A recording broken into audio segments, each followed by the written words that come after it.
Congratulations, you're the only person on the planet that missed graveyard cars last week. Here's what you missed.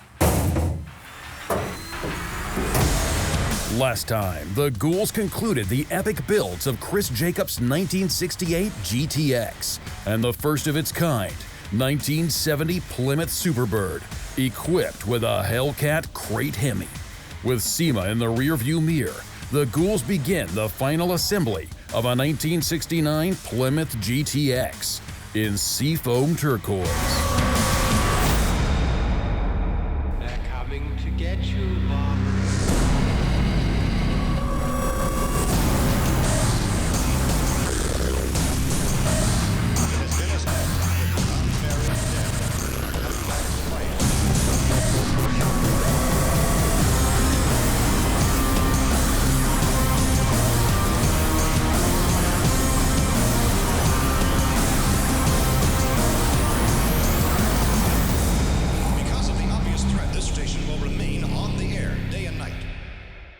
Just working on ordering some parts right now for our 426 Hemi for our 66 Hemi Charger.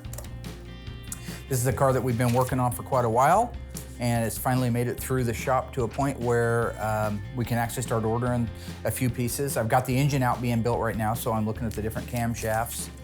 And after that, I'm gonna put in a body order with Classic Industries and be interrupted by my wonderful daughter, Alyssa. Hi. Hello, Alyssa. Hey, I have a gift here from New. How you doing? Is that really still your background? Really? The silver hammer. It's pretty cool. Oh, wow. Wow. Look at that. Oh, Isn't that's that cool? cute. We've got the light in the box. How cool that Oh, is. wow. For you. Look at You don't that. deserve it. A 420. Oh, Isn't it's that actually a ring.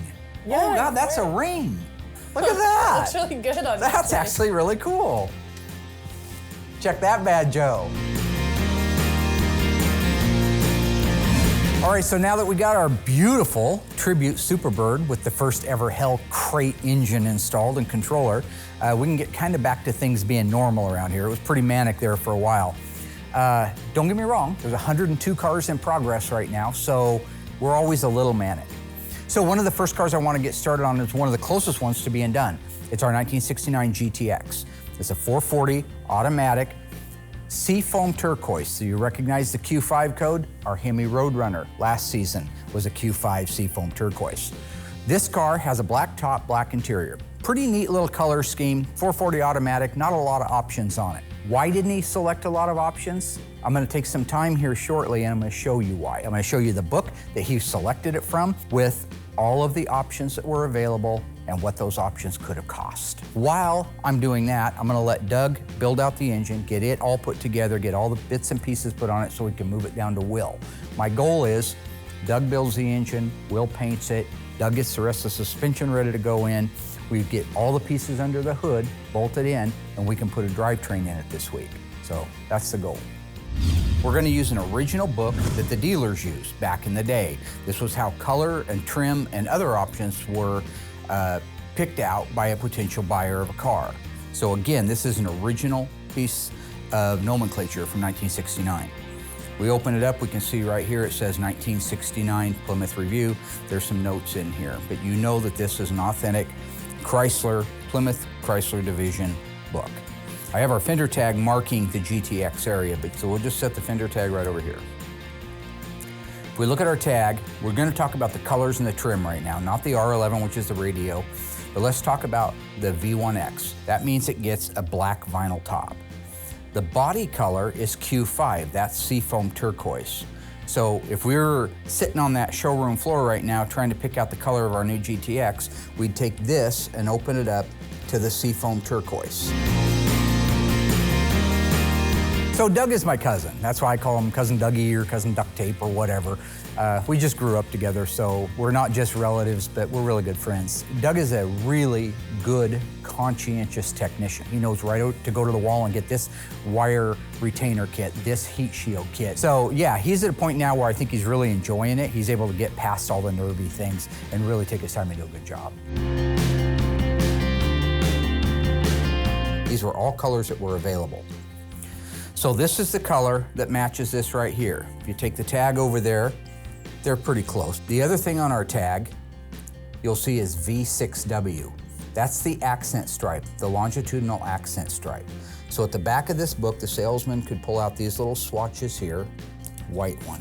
So you can lay that down over it. But there's your outside colors. You have your turquoise, you have your white, and then you would have a black vinyl top, which they don't actually have the swatch of in here. Then on the interior colors, they went with the basic black. So this is the page. These are actual, real samples of the material that was put on the assembly line cars. This is the cool part. Now this gentleman picked out P6X. The P meant it was premium, the 6 meant bucket seats, and the X meant black. So he has black bucket seat interior. P6X, you see it right there. This color combination, now this has an insert and an outer edge to the seat. That's why there's 2 different textures that make up that seat, but that's your black material.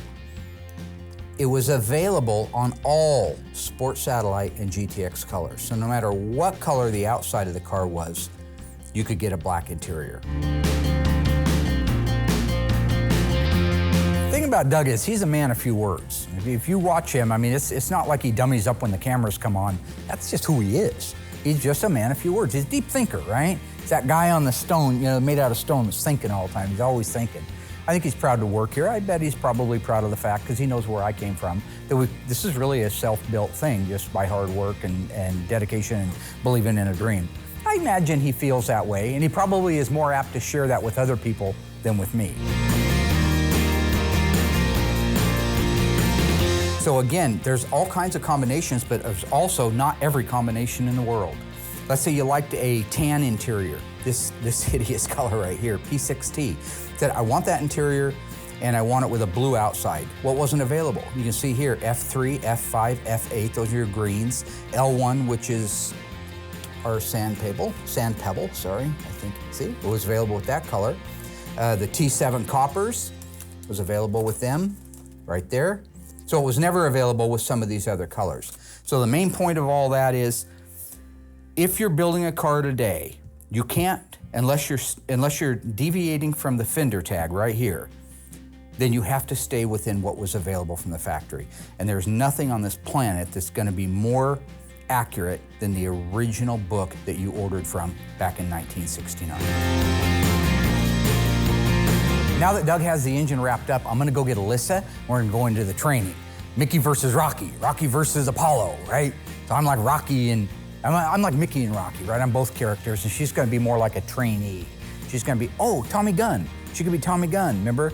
Then later he turned on her like when she stole my car. So that's actually, you know, yeah, that's weird. History kind of like, what do they call it?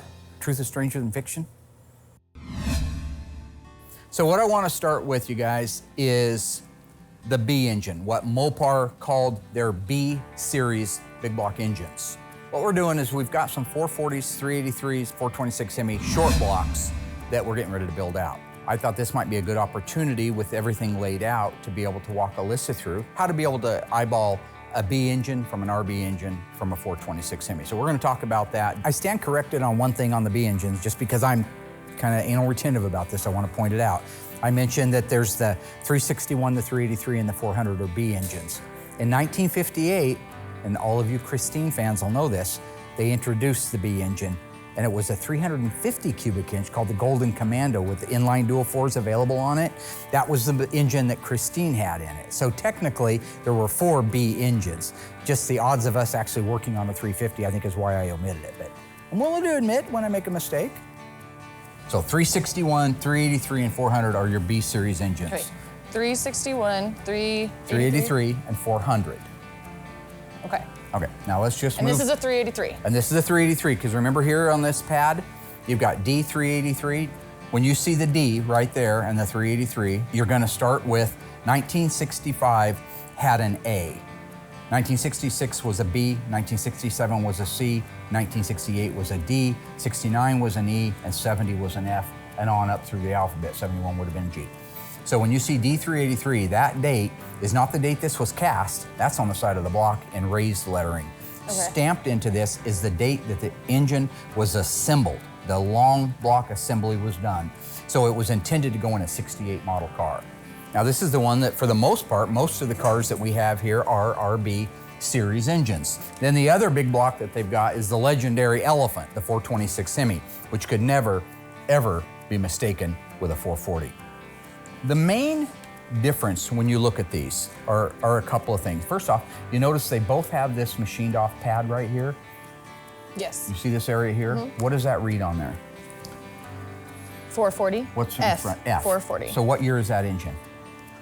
71. It's still a 70.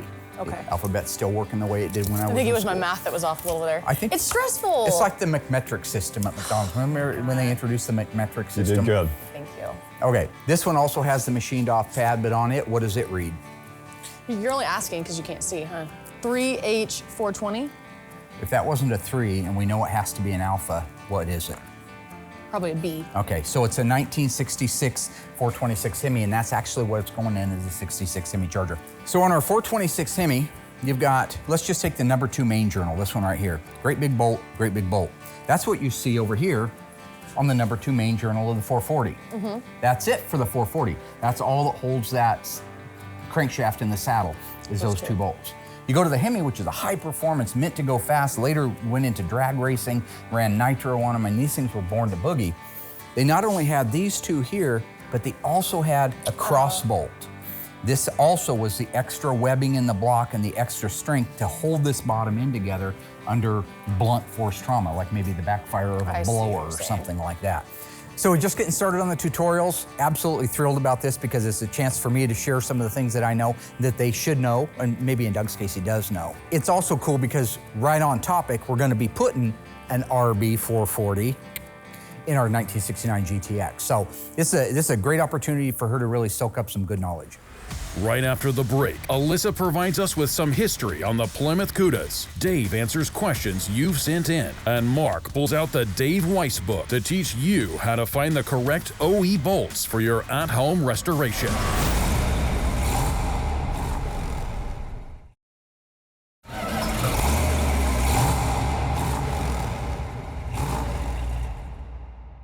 Did you know that the most expensive Mopar ever sold at auction was a 1971 426 Hemi 4-speed convertible Hemi Cuda? It sold for a whopping $3.5 million. It's true. I mean, you can Google it. In 1971, Chrysler sold only 16,159 Plymouth Barracudas and Cudas. Only 108 of those were Hemi Cuda coupes, 11 of which were convertibles, but only 2 of those were 4-speeds.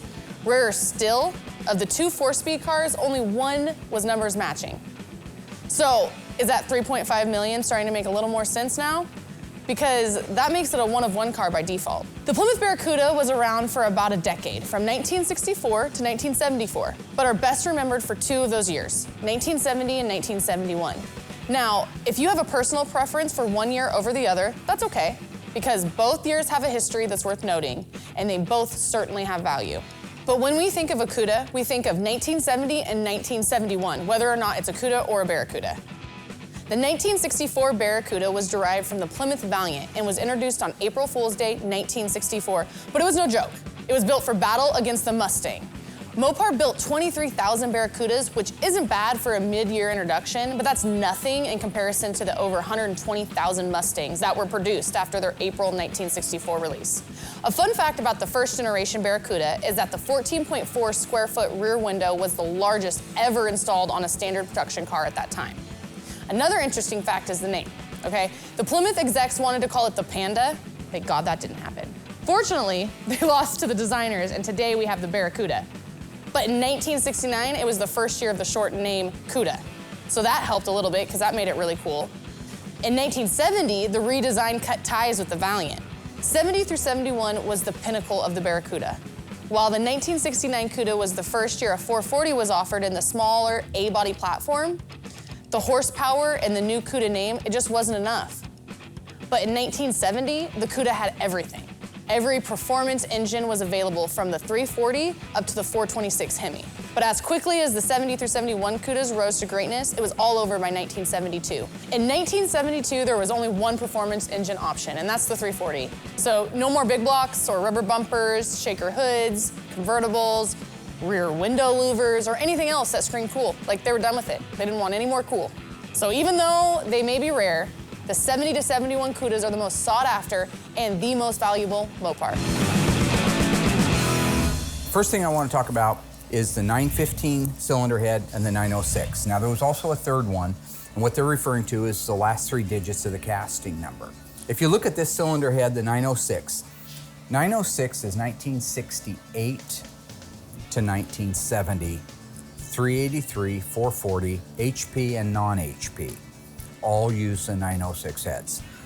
The valves use double springs on the high performance versus the single spring. So you see that other spring inside there? Yeah. That means this probably was off of an HP engine, or you might not see that on a non-HP engine. One of the things that I have noticed over the years with myself is when you know something firsthand, you tend to rattle through it. It makes perfect sense to you. You've done it 1,000 times. So the 915 was 1 year only, 19, I believe. Now, I could be wrong on that. It could have been 66 and 67, but I want to say I think it's just 67. I'm trying to be slow and trying to show the intricate differences between these engines, the B versus the RB and the Hemi. And that's referred to as the closed chamber head. I believe she's absorbing some of it, probably more even than she thinks she's absorbing. But at the end of the day, she'll have to be kind of like I am, where you go over it and over it and over it until it's second nature. So like Royal's Crap Box, Baby Poop Green 1967 Coronet RT, it has 915 heads on it. You want to write that down too? What would you say? You said it was Baby Poop Crap Box 67 RT, non-numbers car. But I do think the basic absorption is starting to happen and the desire to absorb is starting to happen. So, I mean, that's the foundation for learning. Thank you for writing that down. You're welcome. Don't want us to forget that. No. The Holley induction system, which featured 3 2-barrel carburetors, on a Dodge was called a 446 pack. On a Plymouth, it was called a 446 barrel. What was the introductory year for the legendary 3 2-barrel Holley system? Was it 1967, 1969, or 1970? The answer coming up after the break.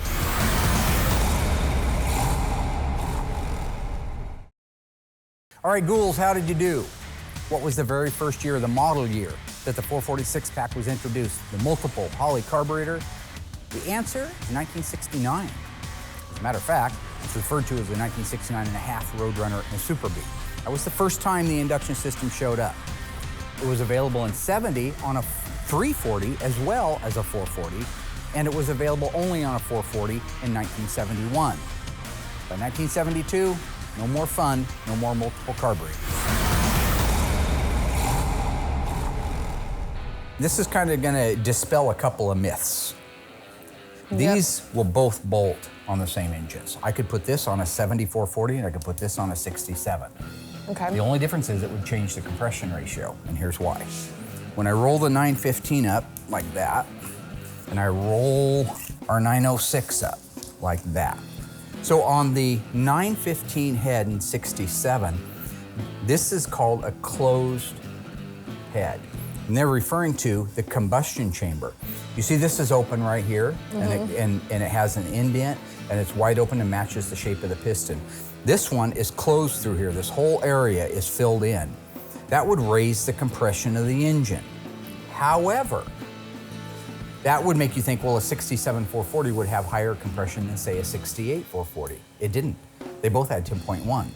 They changed the height, the finish height of the piston to compensate for it. So the purpose behind it, I'm not 100% sure, but this had a 10.1 compression ratio and this had a final 10.1, unless it was a 446 pack, which was introduced in 1969.5, and they used even a higher piston, and they were at 10.5 to 1 compression ratio.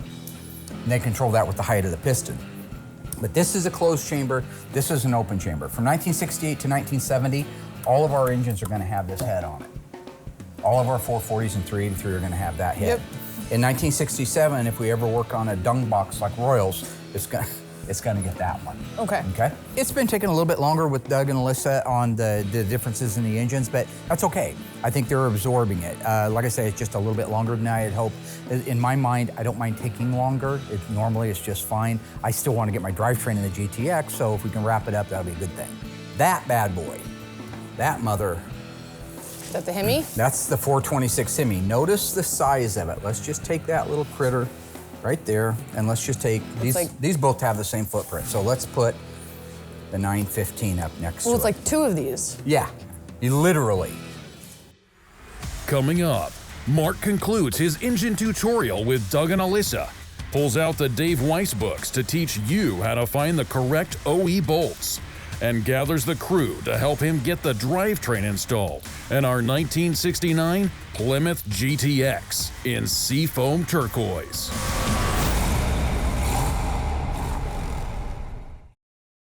Hey guys, Dave here, Graveyard Carz. I'm the assembly tech here in the assembly room.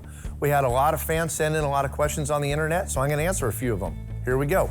This one's from Scott from Facebook.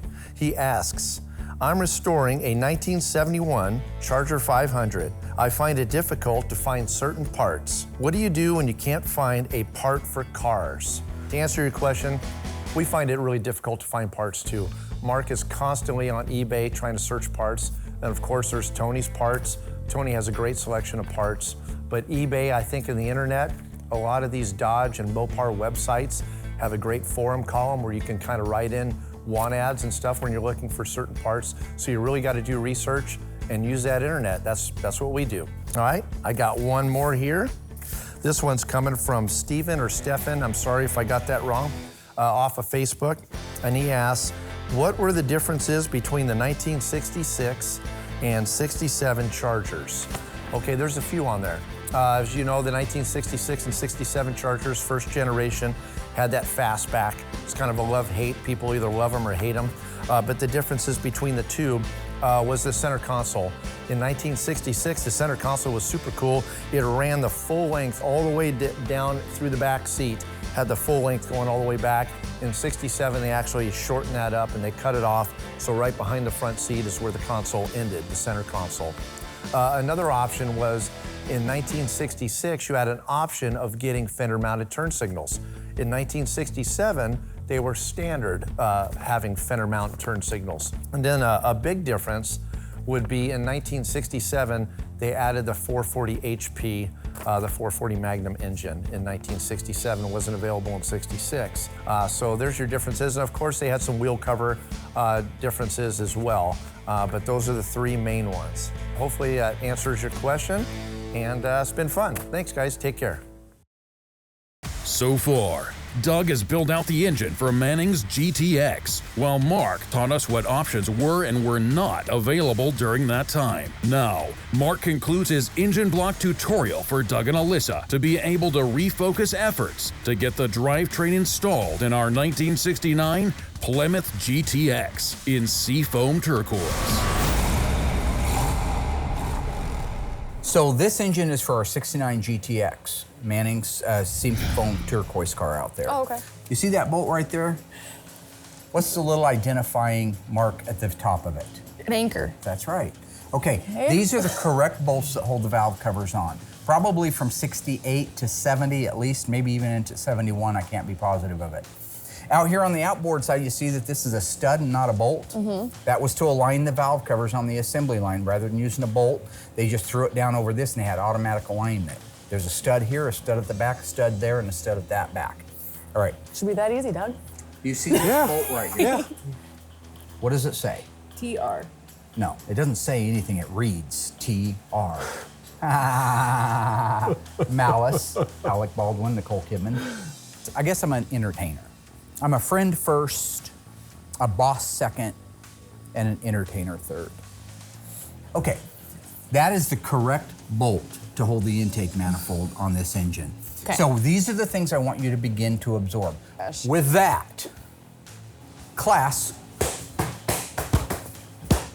is adjourned. Oh my God. I know that I'll never be him and never probably be where he's at because, he's insane with the way he memorizes stuff, and I just don't have a memory like that, but I'm gonna try as hard as I can. Can I go to work now? Can I go home? Yeah.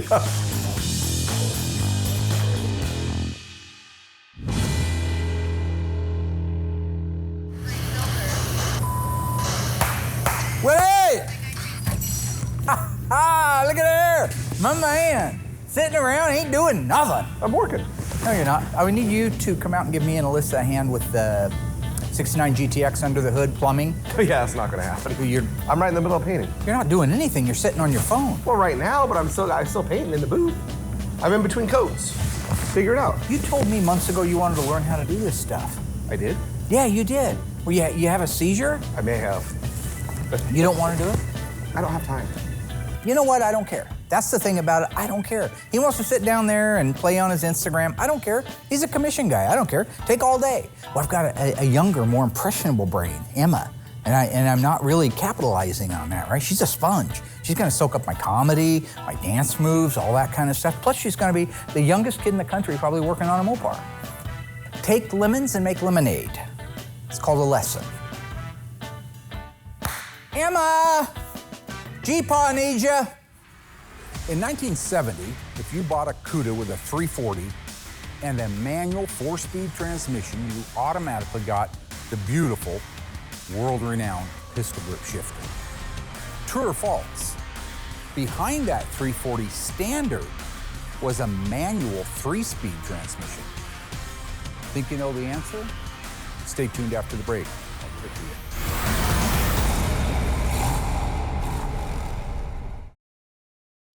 So, true or false?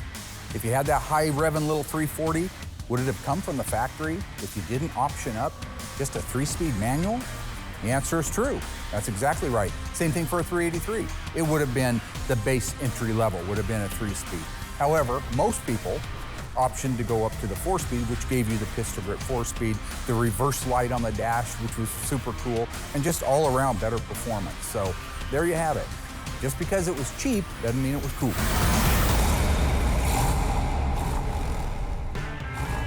What I want to do is take just a few minutes here and teach our audience what I teach our ghouls out here. I'll just say get wise, and they know exactly what it means. It means go into our reference room and grab our Dave Weiss manual. You open up your book, you've got your introduction, how things are laid out in there. We're going to go to the first section I have marked here, thermostat. What you have on this page is kind of a breakdown. This is what the thermostat housing should look like. These are what the bolts should look like that hold the thermostat housing in place. According to Mr. Weiss, the bolt that holds that housing in place is 3/8 in diameter, 16 means it's a coarse thread, and it has a 1-inch overall length. They show you here where to measure that at. Here's the bolt specs. I'll pick up one of those. This is the AMK replica bolt. If you look carefully, you'll see that the new replica bolt isn't as tall in the head as the factory original one. Main thing we want to make sure is that Dave is right. And I ended up with, at the very end of the thread, 989 thousandths. So 1 million is an inch. So right there is exactly what he's calling for, which is your 1 inch. We know that it's a 3/8 thread. You can always double check it if you want to with your calipers. And we end up with almost 400,000, 397 thousandths. That's our 3/8. So we know that is exactly the correct bolt. Dave has the Highland bolt on the left, and then he has another version that could possibly happen here on the right. This has got a D on it. He has pulled some engines apart that have that D in it. So if you're pulling an engine apart and it doesn't have the Highland bolt, but you swear it was an original, you could use that bolt right there and you'd still be correct. So again, there's a lot of knowledge right there that's really helpful when you put one of these cars together correctly. Those are all the fun little parts of what we call around here getting wise. So we'll catch you on the next one. Hi, Doug. Will, I got a 69 383 engine for Manning's GTX that needs to be painted right away. What do you mean right away? Or right now. See, I have it out here on the forklift right now and it's raining outside. well, Doug, I was gonna paint all this stuff for Dave first, so I got time for that. Well, can I bring it in here? So basically, I just need to drop what I'm doing, pull all this stuff out, and get a motor in here for Mark. Is that a problem? Well, yeah, it's a problem, Doug. Odd dude, weird to talk to, can't get any answers out of. So that's Doug. Good luck in life having a discussion with him. So you need this back today? No. I just need it painted today. Doug, What? you're exhausting. I know. It's very simple. Okay, you said you need it painted right now. Yeah. Okay, so you need it today. I just need it painted because it's ready to go and it needs to be in the car soon. You're special, Doug. Thank You're you, a Will. special man. Thank you. Why is she sending you mad faces? Because she said they Alyssa? look cute. Yeah? Why aren't you in the office? I don't understand. I just got done with lunch. I have a question for this Me? young lady. Emma, I have a question for you. Are you terribly busy right now? No. You're not. Okay. I don't know, you sure? I'm getting ready to work on a 1969 GTX. Can you say that? GTX. Very good, very good. We're going to plumb out underneath the hood, like the power brake booster and stuff like that. Would you be willing to give your mother and I a hand doing that? Yes. Really? Now, you've worked with me before, so it shouldn't be any problem. You know what all the tools are. I'll help you. So, You have all the tools on. you know. Okay, you want to help? Yep. All right, I'll see you guys out there. Okay, Okay. get ready. Let's go. I want to go stand. I got a special shirt for you to wear. Okay. So what I'm doing right now is just getting the pieces ready to go underneath the car until the girls get out here. We're gonna put the horns in, power brake booster, master cylinder, that kind of stuff. Once that's in place, then we can lower the car down around it, put the suspension and everything in it. So there, there's the G-Daughter. Oh, I like the Tiger, yes. Is the Tiger gonna help?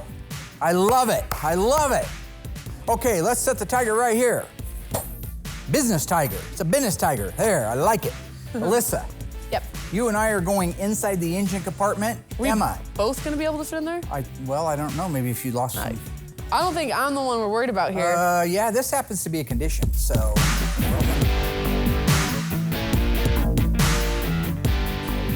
All right, before we get started, I am not Vern Troyer. Can you raise the car up in the air a little bit so I can stand up and not be hunched over? That'd be Sure. great. Is that good? Keep going, Mary. A little more, Yolanda. Right there, Shaniqua. Got it. Okay, Emma Marie Rose, the 4 silver chromey looking nuts right there in front of you. There's 4 of them, yep. Put all 4 of those in your hand. Is there 4? That's 3. Oh. Yeah, you learned your math from your mommy. Okay, you're gonna have to get inside the car, and okay, I need the plate, Emma Marie. Yep, got one right there, and a gasket. Perfect. Good job. All right.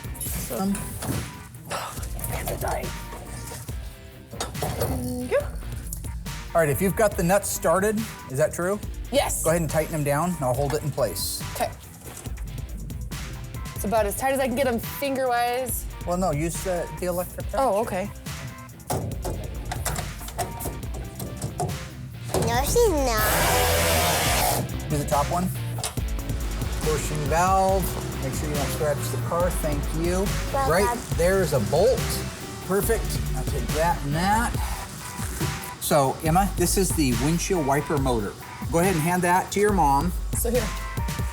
Can you screw one of those on there? There you go. And then you want to go like a clock like this here. Keep going.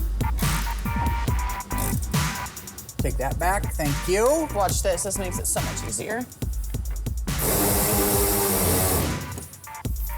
Good job, we did it. All right, Emma, hold that right there. Do you know what that is called? Yeah. What is it? I forgot. It's called a voltage Voltage regulator. regulator. Very good. Can you hold that right there? This could just be a little overly optimistic on my part, but I have a feeling when Emma's done, she's going to be teaching Alyssa some things. Now, that's not meant to be disparaging. Alyssa's a sharp gal, but Emma's picking it up really good. And what greater reward for a Mopar lover and father to have his daughter and his granddaughter end up knowing as much as he does, which probably is impossible. Obviously, they're not walking computers. Okay, there is that, and that is called a ballast resistor. Ballast resistor. You like working out here? What's that last part we put on? A ballast resistor. Gosh, that's amazing. What's the other Make part? me look bad. A voltage regulator. Perfect. Wiper motor. And this is a power brake, Booster. and this, Master cylinder. that's all I'm talking about. That's all I'm talking about. Okay. You know, I'm having absolute thrill with having Emma out here working. I mean, I don't want to get misty-eyed over it, but I love her, right? I mean, this is a great chance for Grandpa and the granddaughter to get together and hang out and talk about the things I love, and she's showing a real interest in it. So she's doing a good job, too. I mean, yeah, she didn't know every technicality. I mean, few people really do, but when I say, hey, it's 4 of these or it's 3 of that, she goes right over and grabs it and hands it to me. It's adorable. I could work with her all day long, and my blood pressure would never go over 80 over 120. 120 over 80. I think the other one would kill me.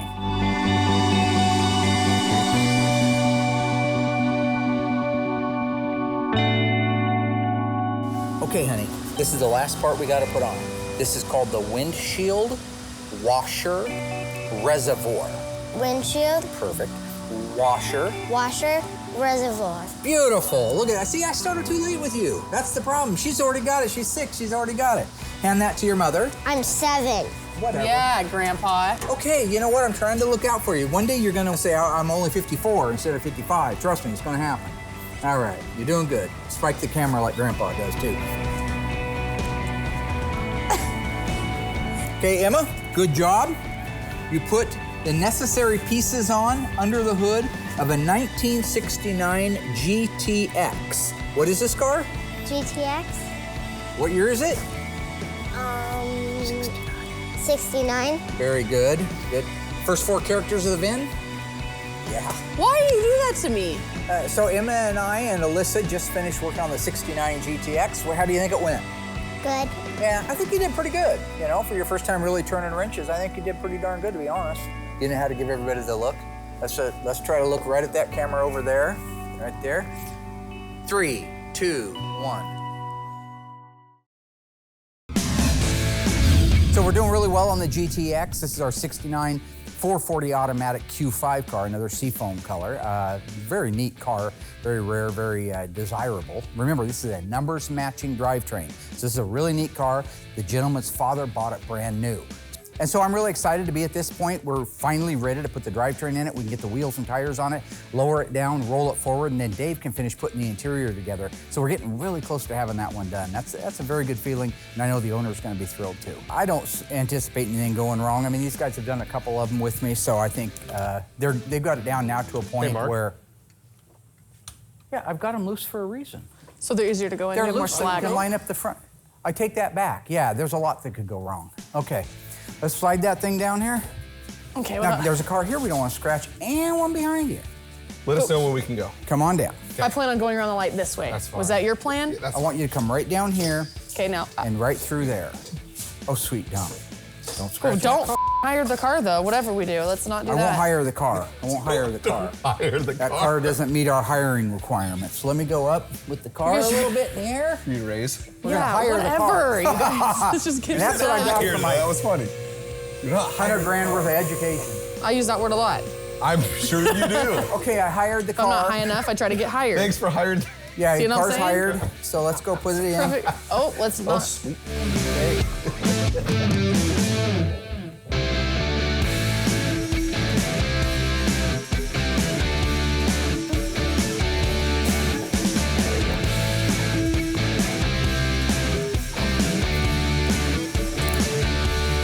Do it with some I don't know what authority. else you. This isn't just. What You're do you mean? talking about working out at the gym and busting walnuts with your ass cheeks. I- Get in everything there I- and reef that son of everything a down.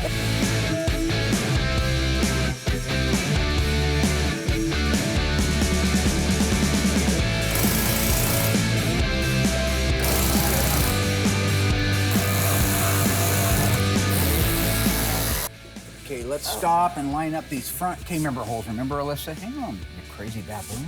I didn't do anything. Let's go forward a little bit. Right there. Perfect. We're gonna want these up out of the way, over to here as far as they'll go. That's a perfect alignment. That might be the best one we've done yet. You're welcome. Thank you, buddy. That was a thank you. Well, the lifts are getting good.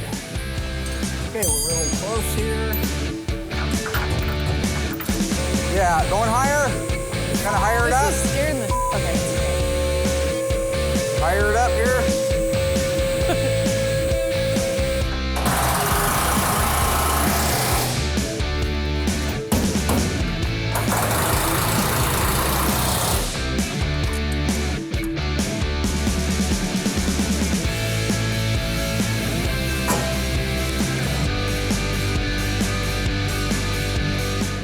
if you will round up the wheels and tires of his choice. He's going with a 68 style wheel that's been widened a little bit. I'll grab them. We're in the machine shop. They got I think they got a TA on them, TA radial.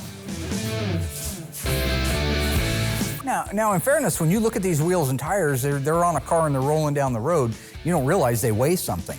That's a big wheel and tire. That's a 275 on a steel rim that's probably 8 inches wide. There's a lot of weight to it. Don't be stupid. What took so long? Are you gonna put the small ones on the back? Cracking walnuts with your ass? Oh shit, she almost went back. She just does ass squats because somebody out there in TV land told her she had a fat ass. Thank you for that. So all she does is ass squats at the gym. So she don't have this upper body. Oh, okay, yeah. Like me, I'm a push-up man. You know, I like to go vertically upside down, just do push-ups all day. So yeah, I had to go help her out. Don't act like I'm not helping. Well, you aren't. You're making it worse. You're shoving it all over the damn place. All right. Now, this is the pace I'm looking to set at Graveyard Carz, just like this, right? You have a goal. You get the goal done in a day-by-day basis so that at the end of the week it can culminate in what we have, a 1969 Plymouth GTX that's now rolling under its own power for the first time in many, many years. It's called a victory. It's the kind of victory that you don't want to take a lap necessarily over it, but you want to use it as a springboard for the next 20 or 30 cars that are in here. All right, good job. Good job. Good job, Willie. Lizer. Don't touch me. Ow. Good job, good job. All right, that's it. With that, ladies and gentlemen, we are ready to start putting the rest of the interior together. Wow. That does we look do cool, here. though. Look at that black stripe. The A-team. That's cool. The A-team. Yeah, that's good. Say something funny. See, you're not a natural comedian like me. There's only room on the show for one, Dad. You done? I'm done.